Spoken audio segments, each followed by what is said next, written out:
welcome to Living Confidently with Sight Loss, the podcast where we explore real-life experiences, practical advice and positive conversations about living confidently and independently with sight impairment. I'm Mike and thank you for joining me. Today's episode is called You're Still You. And if you've experienced sight loss yourself or supported someone who has, you'll probably understand why I want to talk about this topic. Because when sight loss enters your life, one of the hardest things to deal with isn't always the practical challenges. Sometimes it's what happens to your sense of identity. You can find yourself wondering, who am I now? What can I still do? Will people see me differently? Will my life ever feel normal again? And perhaps the most important question of all, am I still the same person? Today I want to explore that question, because while sight loss may change certain aspects of your life, it doesn't change who you are. You are still you. Now let's start by acknowledging something important. Sight loss is a significant life change. Whether it happens gradually or suddenly, it often brings change. Now you may need to learn new life skills. You may need to adapt to routines. You may find that some tasks are more difficult than what they used to be. And there may be times when you feel frustrated, upset, angry or uncertain. Those feelings are completely normal. But sometimes, alongside those practical changes, something else begins to happen. People start to see themselves differently. Instead of seeing themselves as a parent, as a friend, a worker, a volunteer, a musician, a sports fan, a traveller or a gardener, or simply an individual with interests and dreams, they begin to see themselves primarily as the person with sight loss. And that's understandable. When something has a big impact on your life, it can feel as though it becomes your whole identity. But the truth is, sight loss is something that you live with. It is not everything that you are. Now, one thing that I often hear from people is that they worry others only see their disability.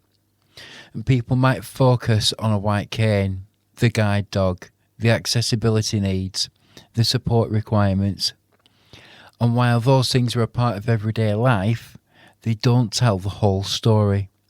Because behind every person living with sight loss is an individual with a unique personality, experiences, interests and ambitions. I mean, you've still got your sense of humour, you've still got your memories, you've still got your talents and your opinions and the things that make you laugh, the things that annoy you, the things that you care about. And those things matter. They matter far more than a diagnosis. Okay, so I'd just like to spend a moment talking about something that people don't always discuss openly, and that's grief. Because when sight changes, people often experience a sense of loss. Not just loss of vision, but a loss of certainty, a loss of confidence, a loss of familiar routines. And it's important to recognise that, because sometimes people feel pressure to stay positive all the time. But real confidence isn't pretending everything is fine. Real confidence includes acknowledging difficult emotions too. You can be hopeful and still have difficult days. You can be resilient and still feel frustrated. You can be positive and still miss things the way they used to be. Now, those feelings don't make you weak. They make you human. And one of the most powerful things that happens for many people is rediscovering who they are after sight loss. Not becoming someone new, but rediscovering the person who was always there. Perhaps you discover new hobbies, new friendships, new communities, or even new skills. Maybe you learn to use technology, or perhaps you start volunteering, joining a support group, or travelling someone new. Sometimes sight loss doesn't change your life. It reveals strengths that you never knew that you had. Determination, patience, problem solving, courage, adaptability. Now, these qualities are often there all along.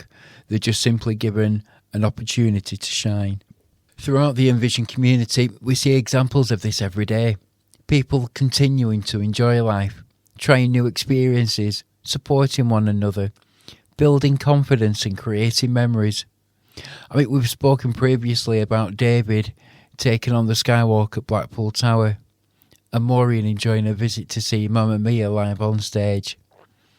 Those stories aren't really about a tower or a musical. They're about people continuing to be themselves, continuing to enjoy life and saying yes to experiences, to embrace the things that bring them happiness. Because sight loss did not take away who they are.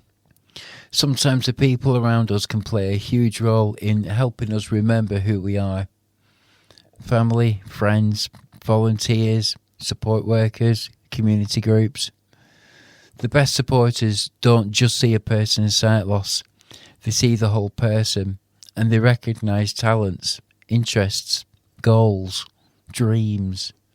And that can make a huge difference, because confidence often grows when we're surrounded by people who believe in us. Another thing I'd like to talk about is comparison.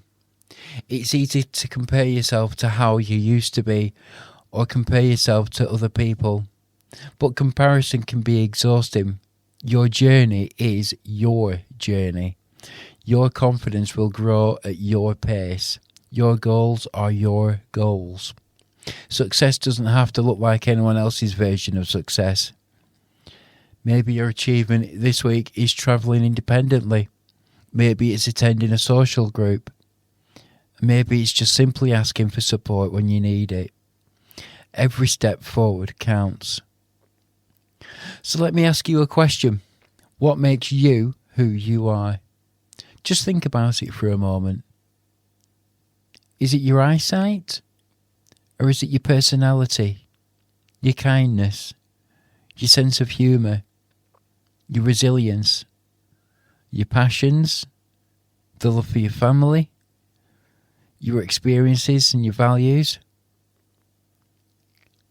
I think the answer is pretty clear. It's the things that truly define us that go much deeper than our eyesight, and that's worth remembering. So if you're listening today and you're struggling with confidence, adjusting to sight loss, or feeling uncertain about the future, here's something that I hope that you'll take away from this episode. You are not your diagnosis. You are not defined by your eyesight. You are certainly not defined by what you can or can't see. And you are still the same person with hopes, interests, strengths, and potential. I mean, yeah, to be honest, life may look a little different, and there's still going to be challenges. But at the end of the day, you are still you. And that person is capable of learning, growing, laughing, contributing, achieving, and enjoying life, no matter what age you are. Thank you very much for joining me for this episode of Living Confidently with Sight Loss. I hope today's conversation has offered some reassurance and encouragement. And remember, sight loss may only change parts of your life, but it doesn't change your worth, your personality, or the things that make you uniquely you. If you want to get in touch with Envision to have a chat about any of the activities or events that we've got coming up, or you're interested in volunteering with us, please do give us a ring. The number to call is 01253 362696. That's 01253 362696. And if you've enjoyed this episode, why not head back on Spotify, where you can search for more content from the Envision podcast. Until next time, take care of yourself, be kind to yourself, and remember that you're still you. I'm Mike. Bye for now.